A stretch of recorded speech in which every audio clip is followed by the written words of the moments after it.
Viver em família, há um poder inerente nisso, certo? E é sobre isso que nós vamos conversar hoje. Eu sou Hélio Amaral, fica comigo até o final desse vídeo que você vai entender qual o poder inerente à família.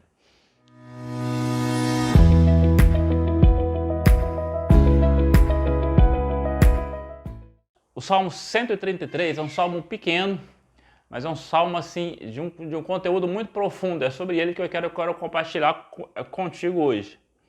Diz assim a palavra: ó quão bom e quão suave é os irmãos vivam em união.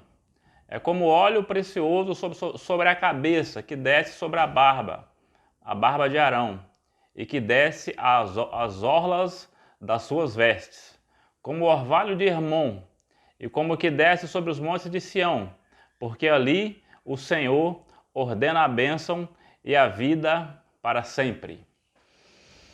É interessante que o início desse texto está assim: ó quão bom e quão suave é, dependendo da tradução, está assim: ó quão bom e quão agradável é que os irmãos vivam em união, certo? Esse salmo também foi Davi que escreveu, mas o que Davi tinha em mente quando ele mencionou aqui a palavra irmãos, certo? Davi, ele está na nação de Israel, e como é que foi a formação da nação de Israel? Abraão gerou Isaac, que gerou Jacó. Jacó tem 12 filhos, os 12 filhos formaram as 12 tribos, e as 12 tribos formaram a nação de Israel. Então é uma nação formada inteira, toda, a partir de um patriarca, certo? Um pai, Abraão, certo? Que gerou um, que gerou outro, que gerou a família inteira. Isso se tornou uma nação. Então, quando Davi está falando aqui quão bom e quão suave é que os irmãos aqui, veja bem, irmãos, vamos colocar aqui, nós temos a nossa família, eu tenho a minha, você tem a sua, certo? Nós temos os nossos pais, ou tivemos os nossos pais, então nós temos irmãos, ok? Eu tenho a minha família aqui, e a minha esposa, os meus filhos, certo? São vários irmãos. Então tem o núcleo familiar, certo? Ali, que é o núcleo da família, onde tem os irmãos na própria família. Tem a família em Cristo, certo? A igreja de Jesus Cristo que se reúne, certo? São os irmãos que se reúnem ali. Mas assim, trazendo para esse contexto daquilo que Davi está falando, ele está falando de irmãos como nação. Todos nós somos o quê? Somos brasileiros. Vivemos em o mesmo país. Certo? Então aqui todos nós somos o que também? Todos nós somos irmãos, ok? E Davi, é interessante que ele coloca assim: quão bom e quão agradável. Há um poder nisso. Davi está falando que há algo aqui sobrenatural com relação a esse amor fraternal, certo? Esse viver em família, esse valorizar os irmãos. E isso, meus amados e minhas amadas que estão ouvindo essa mensagem nos dias atuais, o amor fraternal, o cuidar do próximo, o cuidar do outro, nesses dias onde vemos tantas dificuldades. Então esse texto também serve para nos despertar, certo? Para o amor fraternal nos dias atuais, porque a gente vê tanta diferença, tantas pessoas, um tem uma opinião A, outro tem a opinião B, certo? Mas as pessoas não se respeitam mais por causa das opiniões que são divergentes. Como se não fosse possível nós convivermos uns com os outros, mesmo tendo opiniões diferentes. E é possível sim, certo? E nesse contexto que nós estamos vivendo hoje, isso é necessário, porque nós precisamos cuidar uns dos outros. Nós precisamos olhar as necessidades uns dos outros. Então há a necessidade de entendermos que todos nós, independente da religião de um ou do outro, independente do time de futebol de um ou do outro, independente da ideologia um do outro, nós somos todos irmãos, certo? E Davi traz aqui um poder inerente. Quando a gente entende isso, a gente vive isso, é um poder aqui. E Davi, para tentar explicar isso aqui, Davi traz a comparação com duas coisas aqui muito, muito interessantes. Ele está dizendo quão bom e quão suave é, quão agradável é que a nação inteira, que todos entendam que todos são irmãos e vivam em união. Aqui é o poder da união. Ele traz as duas comparações para tentar explicar que poder é esse. No verso 2 ele diz assim: é como o óleo precioso, certo? O óleo precioso sobre a cabeça que desce sobre a barba de Arão, e que desce a orla das suas vestes. Ele tá comparando aqui. Qual é o poder inerente a essa união fraternal? Isso se compara aqui. Isso se compara ao momento da unção do sacerdote, certo? Onde o óleo, e não é um óleo qualquer, é um óleo precioso colocado sobre a cabeça, ou seja, simbolizando a capacitação que vem de Deus, o poder de Deus sobre a vida do sacerdote, que o capacita para as suas funções, certo? É interessante que ele coloca assim, é como óleo precioso, então é algo de valor, certo? É algo perfumado, é algo agradável, e há poder nisso. É comparável, a união entre os irmãos é comparável ao momento da unção do sacerdote. Interessante é o seguinte, que a unção do sacerdote, ela vem de quem? Ela não é da capacidade do próprio sacerdote. Aquilo que o sacerdote faz não é mediante a sua própria capacidade. Então, quando há esse entendimento, o que Davi está dizendo? Quando há essa união, ali o poder de Deus vem sobre você e te capacita para aquilo que você tem que fazer. Ok? Esse é o primeiro ponto. Vamos agora ao segundo ponto. E Davi segue o texto, certo? Diz assim, como o orvalho que desce do monte Hermon, e como que desce sobre os montes de Sião. Pensa na nação de Israel, pensa em um monte muito, muito grande, e ao pé desse monte está ali a terra, e a nação você conhece, você já deve ter visto pela TV, você já deve ter pesquisado na internet, que a nação ela costuma ser uma terra árida, uma terra seca, certo?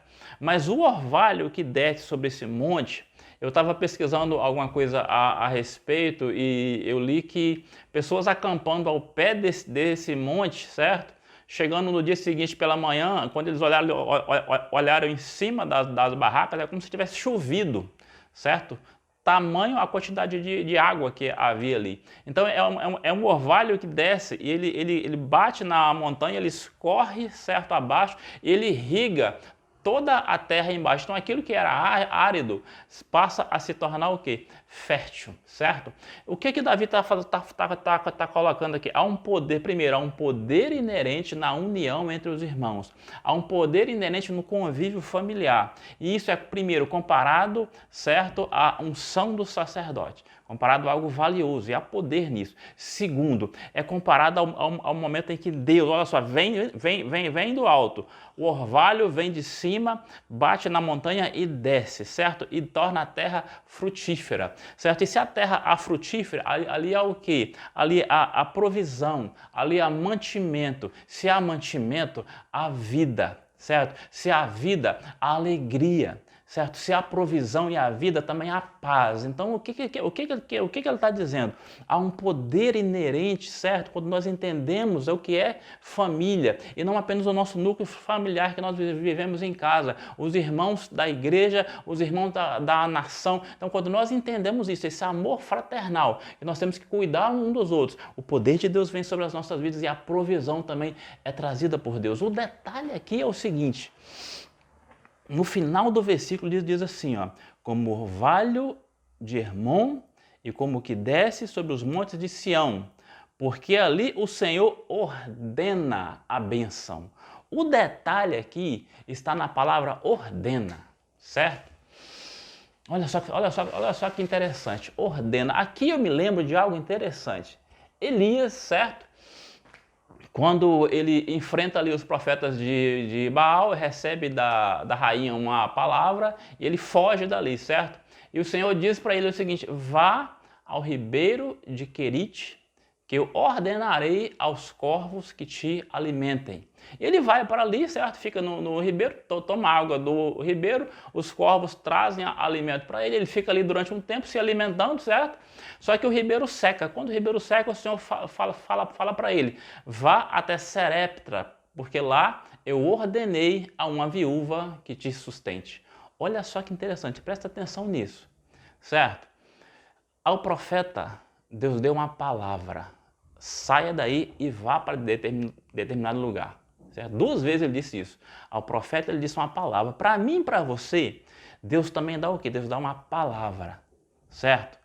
A gente sabe que quando Deus dá uma palavra, é melhor obedecer, ok? Só que há um detalhe aqui. Eu e você, nós sabemos que nós temos o quê? Nós temos o livre-arbítrio, certo? Quando Deus dá uma palavra, é bom que nós obedeçamos, mas nós temos a opção do livre-arbítrio. Então nós podemos, se nós quisermos, nós podemos obedecer ou não. É bom que a gente obedeça, mas nós temos a opção de não obedecer. Então ao profeta ele diz, levanta e vá. Mais uma vez, levanta daí e vá. Deu uma palavra. Elias poderia ter, não, eu prefiro ir para um outro lugar, ok? Mas veja bem, a Elias Deus deu uma palavra aos corvos. Ele disse o seguinte, eu ordenarei aos corvos que te alimentem. Eu ordenarei a uma viúva que te alimente. Veja bem, para você, Deus dá uma palavra. Mas quando você obedece, para a sua provisão, Deus dá um comando. Ok? Isso quer dizer o quê? Veja bem, o que Davi está dizendo? Que há um poder, certo? No convívio familiar. Há um poder no amor fraternal, certo? Há um poder, certo? Isso aqui ele está dizendo o seguinte, aquilo que você vê a necessidade de um e do outro, que você precisa suprir, você, sabe, o seu coração se encheu, né? Eu preciso ajudar. Mas eu não tenho condição. Quando você toma uma posição, quando você dá um passo, quando você fala, eu vou fazer alguma coisa, o poder de Deus vem até você e te capacita para isso. E não fica só nisso. Quando você começa a movimentar a coisa, Deus dá ordem para a provisão para aquilo que você quer fazer e a coisa acontece. Ok? Isso vale para quê, meu irmão e minha irmã? Isso vale para tudo. Eu estou falando aqui de amor fraternal. Eu estou te falando da dificuldade que nós temos aqui socialmente em toda a sociedade. Mas eu estou falando também do núcleo familiar, de você família. Certo? Qualquer coisa. Às vezes a situação tá difícil, aí você fica pensando o que fazer. Basta um posicionamento seu. Basta um movimento. Eu vou fazer. Certo? Eu vou fazer. Eu vou começar a fazer. Certo? Irmãos, todos nós, de forma geral, nós estamos vivendo uma tempestade, certo? Essa pandemia, esse negócio que a gente não sabe quando é que se acaba, nós estamos vivendo uma tempestade. Mas veja bem, diante de uma tempestade, uns podem estar se preocupando em morrer afogado. Uns podem estar se preocupando se o barco vai aguentar a tempestade ou não. Uns podem estar se preocupando se o barco vai naufragar ou não. Mas outros estão pensando em fabricar coletes salva-vidas. Outros estão pensando em fazer um estaleiro para consertar barcos. Outros estão pensando em vender barcos novos. Mas então, diante de uma tempestade, da forma com que você posiciona, vai determinar o seu futuro. E esse texto está dizendo para mim e para você o seguinte, se posicione, entenda o poder que há no amor fraternal. Me lembro aqui do texto da construção da torre de Babel. Os homens intentam fazer uma torre para subir até os céus. Deus desce, deixa eu lá ver o que esse povo está fazendo. E o que Deus disse? Eles têm uma só linguagem e não há limite para aquilo que eles intentarem fazer. Por isso houve a confusão das línguas. Mas você na tua casa, você no teu núcleo familiar, você no seu núcleo como igreja, você no seu núcleo como nação, se você se movimentar, o poder de Deus virá até a sua vida, certo? E a provisão, Deus vai dar ordem para ela, para que aquilo que você intentar fazer, a provisão venha até a tua vida. Ok? Essa é a palavra de Deus para a tua vida hoje. E eu finalizo essa palavra dizendo para você o seguinte, no final dos meus vídeos eu peço para você dar o seu like, deixar o seu comentário, compartilhar o vídeo, mas hoje eu não vou te pedir isso. O que eu te peço hoje é, diante dessa palavra, se movimente. Diante dessa palavra, comece a observar, a pesquisar as necessidades das pessoas que estão ao seu redor, certo? E tome uma posição, dê um passo, porque você vai ver a provisão de Deus vindo sobre a tua vida. Não só com relação às pessoas que estão ao teu redor, a sua própria família. O que você quer fazer? O que você tem projetado fazer? Comece a se movimentar, que a provisão de Deus virá sobre você. Que essa palavra abençoe a tua vida e que te desperte para algo novo. Tenha uma semana abençoada em nome de Jesus.